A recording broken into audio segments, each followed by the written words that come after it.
Subscribe कीजिए रोजगार समाचार इंडिया चैनल को और घंटी को जरूर दबाएं ताकि सबसे पहले आपको सरकारी भर्तियों, रोजगार समाचार, न्यूज और ताज़ा अपडेट की जानकारी मिल सके। आप सभी साथियों को मेरा प्यार भरा नमस्कार। दोस्तों, आज हम आपको इस वीडियो के माध्यम से बताएंगे कि लोकसभा चुनाव को नज़दीक देखते हुए अब सरकार किसानों के हित में नया कदम उठा रही है। तो अब देखिए कि अंतर विभागीय कमेटी की दूसरी नई बैठक हुई है। तो इस बैठक में अब सभी किसानों का कर्ज माफ़ करने पर मंथन किया जा रहा है और बैंकों से आंकड़े भी मांगे गए हैं, क्योंकि अगर सभी किसानों का कर्ज माफ़ नहीं करते हैं तो इसका खामियाजा सरकार को लोकसभा चुनाव 2019 में अवश्य भुगतना पड़ सकता है। तो अब देखिए, वे सभी किसान भाई जिन्होंने किसी भी बैंक के द्वारा केसीसी कार्ड के जरिए फसली लोन ले रखा है, वो इस वीडियो को शुरू से अंत तक पूरा देखिए। कर्ज माफ़ी योजना के लिए जो पात्रता कर तय कर रही कमेटी सभी किसानों का कर्ज माफ़ करने पर विचार कर रही है। इसके लिए सभी राष्ट्रीयकृत बैंकों से भी कर्जदार किसानों की भी जानकारी मांगी गई है, क्योंकि पहले तो जो सहकारी बैंकों के जो किसान हैं जिन्होंने लोन ले रखा है उनके ही कर्ज माफ़ करने की घोषणा थी, लेकिन अब राष्ट्रीयकृत बैंकों के कर्जदार किसानों से भी जानकारी मांगी है। अंतर विभागीय कमेटी की जो नई बैठक हुई है उसमें सभी किसानों के 2 लाख रुपए तक के ऋण माफ़ करने पर बैठक हुई। और इसके साथ ही हम आपको बताना चाहेंगे कि आप देख सकते हैं, अब सरकार ने राष्ट्रीयकृत बैंकों से पूछा है कि कितने किसान कर्जदार हैं और कितने किसान डिफ़ाल्टर हैं। डिफ़ाल्टरों के मूलधन व ब्याज की अलग अलग जानकारी भी मांगी गई है। बैठक में तय हुआ कि किसानों की पात्रता जल्दी तय कर दी जाएगी। इसके लिए अधिकारियों को भी निर्देश दिए हैं। तो दोस्तों, कमेटी की समक्ष सभी किसानों की जो जानकारी रखी गई उसमें अधिकारी पात्रता के विकल्प सुझाएंगे।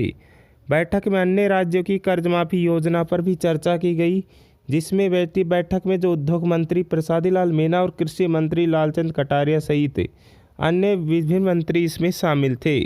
तो दोस्तों, हम आपको बताना चाहेंगे वे सभी किसान भाई जिन्होंने भूमि विकास बैंक से लोन लिया है उनका भी सभी की फसली ऋण माफ़ होने वाला है। और इसके साथ ही आप देखिए, इस न्यूज़ में लिखा है कि जो सरकार ने कर्ज माफ़ी की घोषणा के समय कहा था कि सहकारी बैंक के सभी अल्पकालीन ऋण माफ़ होंगे और राष्ट्रीयकृत बैंकों के डिफ़ाल्टर किसानों के 2 लाख रुपए तक के मांग जो माफ़ होने वाले हैं। लेकिन अब चुनाव को देखते हुए अब सरकार जो बैंकों से आंकड़े मांग रही है और सभी किसानों के कर्ज माफ़ करने पर मंथन किया जा रहा है।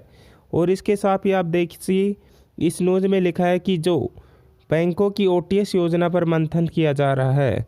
अक्सर डिफ़ाल्टर किसानों के लिए वन टाइम सेटलमेंट ओटीएस योजना लाते हैं। कर्ज माफ़ी के दौरान ऐसी भी योजनाएं बैंक ला सकते हैं। इसमें अन्य राज्यों के मॉडल का हवाला दिया गया है। इसके साथ ही आप देख सकते हैं, इस ऑफिशियल नोटिस के माध्यम से भी हम आपको बताना चाहेंगे कि राज्य के सहकारी बैंकों के राज्य सरकार द्वारा जो निर्धारित पात्रता के अनुसार जो पात्र पाए गए ऋणी कृषकों के दिनांक 30/11/2018 की स्थिति में सभी अल्पकालीन फसली ऋण माफ़ किया जाता है। और इसके साथ इस नोटिस में लिखा है कि वे सभी राष्ट्रीयकृत बैंक और अनुसूचित बैंकों व क्षेत्रीय ग्रामीण बैंकों के वे सभी किसान भाई जो आर्थिक रूप से संकटग्रस्त हैं और अपना ऋण नहीं चुका पा रहे हैं और डिफ़ाल्टर हो चुके हैं, उनका भी सरकार 2 लाख रुपए तक का 30/11/2018 की स्थिति में 2 लाख रुपए तक की सीमा का अवधि पर फसली ऋण माफ़ किया जाता है। ये इस ऑफिशियल नोटिस में लिखा गया है। तो दोस्तों, आप सभी को भली भांति पता है कि लोकसभा चुनाव नज़दीक आ चुके हैं। उसको देखते हुए अब किसानों के हित में सरकार नए नए कदम उठा रही है। अब देखते हैं, अगर सभी किसानों का कर्ज माफ़ करते हैं तो किसानों का जो कमेंट में अधिकतर जवाब यही है कि जो सरकार किसानों का संपूर्ण कर्ज माफ़ करेगी उस सरकार का लोकसभा चुनाव में जीतना तय है। तो साथियों, इसी प्रकार जो भी आपके हित में लेटेस्ट ताज़ा जानकारी आई उनकी सूचना हम आप तक सबसे पहले पहुंचाने की कोशिश करें। अगर आप चैनल पर नए हो तो प्लीज़ लाल रंग के